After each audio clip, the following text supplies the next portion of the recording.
téléspectateurs téléspectatrices Média News ñoo leen ko waxoon ay ca ñoo ngi ci suñu 3e émission war a waxtaanee ci prostitution masculine war a xam lan moo ko waral tey ñu am fi gan goo xamante ne éducateur la moniteur de collectivité la dafay dalal ay xale te day yar moom ñàkkul mu war ñu cee mën a wax dara mais balaa boobu ñu dugal ko. asalaamaaleykum mbooloo mi maa ngi leen di maa ngi tudd Mabigué Sarr éducateur préscolaire la directeur de collectivité éducative je suis animateur au niveau du CCA et maa ngi yore benn daara bu ñuy wax cours privé sàkku xam-xam di góorgóorlu ci gone yi mu nekk fii ci kaw tali bu mag.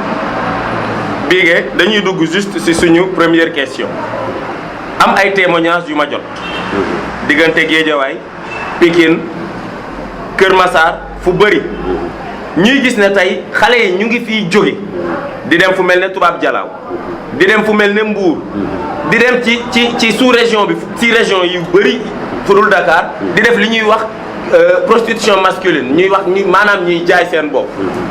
selon yow lan moo war a nekk cause yooyu lan moo waral cause yi. dinaa ci sawar a tontu parce que looloo tax man ma jël option commencer éducation ci tout tànk yi parce que loolu du leen lu dul ay jikko suñu jikko yi moo changé jikko yañ daan am moo changé dëkk bi dafa doon dëkk boo xam ne dëkku matérialiste la ku amul bokkoon am wuti am boobu moo ci yóbbu nit ñi parce que léegi dañuy wax façon boo amee baax na amal rek.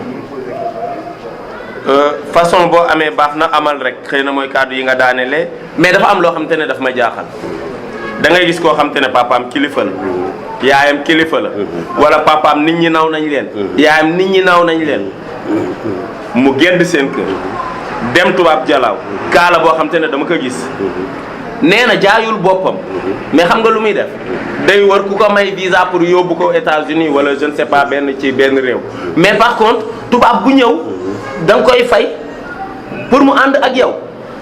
da ngaa sori di Tubaab Jalaaw sa dëkk bii nga nekk muy Pikine Guédiawaye gi nga ko tuddee moo fi am dégg gisoon nga am na benn moment boo xam ne am na benn reportage bi ñu defoon au niveau de Limamoulaye sama ñoom tata yi nga xam ne ñoo ngi yore oto yore yëpp dañuy taxaw buntu Limamoulaye ba 10h 11h jot xale bu leen romb entraîné ba seen dënn fees del ñu jaaree la dugale ci biir oto bi yóbbu la may la xaalis ànd ak yow.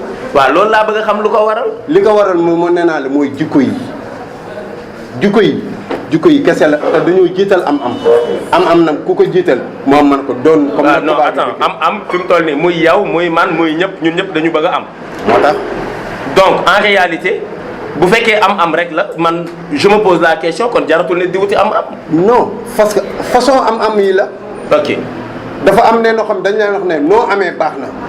noo amee baax doo ci seeteeti amoo loo ci seetu dama naan comme li ma doon wax ni devise Senghor yi dootoo am doo muñ.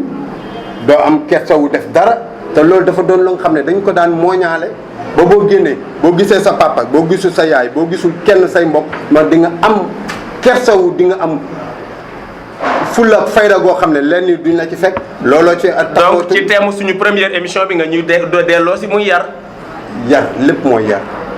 ok looloo tax man ma sumi samay tànk jël commencé. waaw mais man je trouve que également.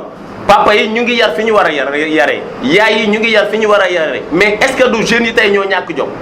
maa bañ yar bi amul parce que ci biir kër gi xam nga lu ñu lay wax maa ngi ko doon wax sànq ci biir couloir bi bala ñoo taxaw sur scène ma am naa dégg naa benn xale mu ne dëkk bi ku fi yorul gune nga. ok ku fi yorul gune nga ma dellusiwaat ne ko xale bi loo wax mu ne man maa ne góor gi fii ku fi yorul gune nga.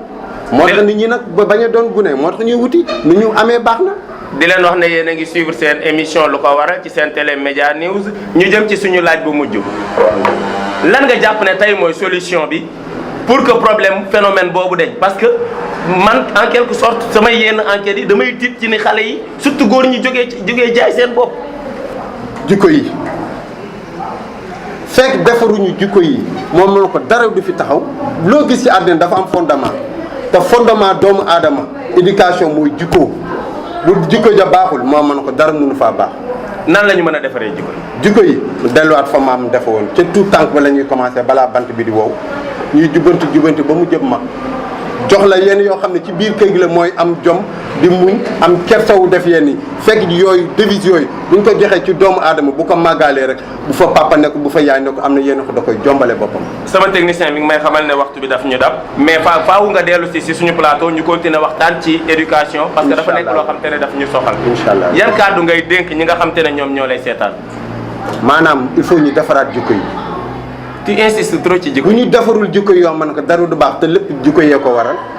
un mot pour Média News. Média News maa ngi leen di gërëm di leen sant ne kaw ca kanam. jërëjëf Média News yi tamit ñi ngi lay gërëm di la sant naa leen. merci beaucoup.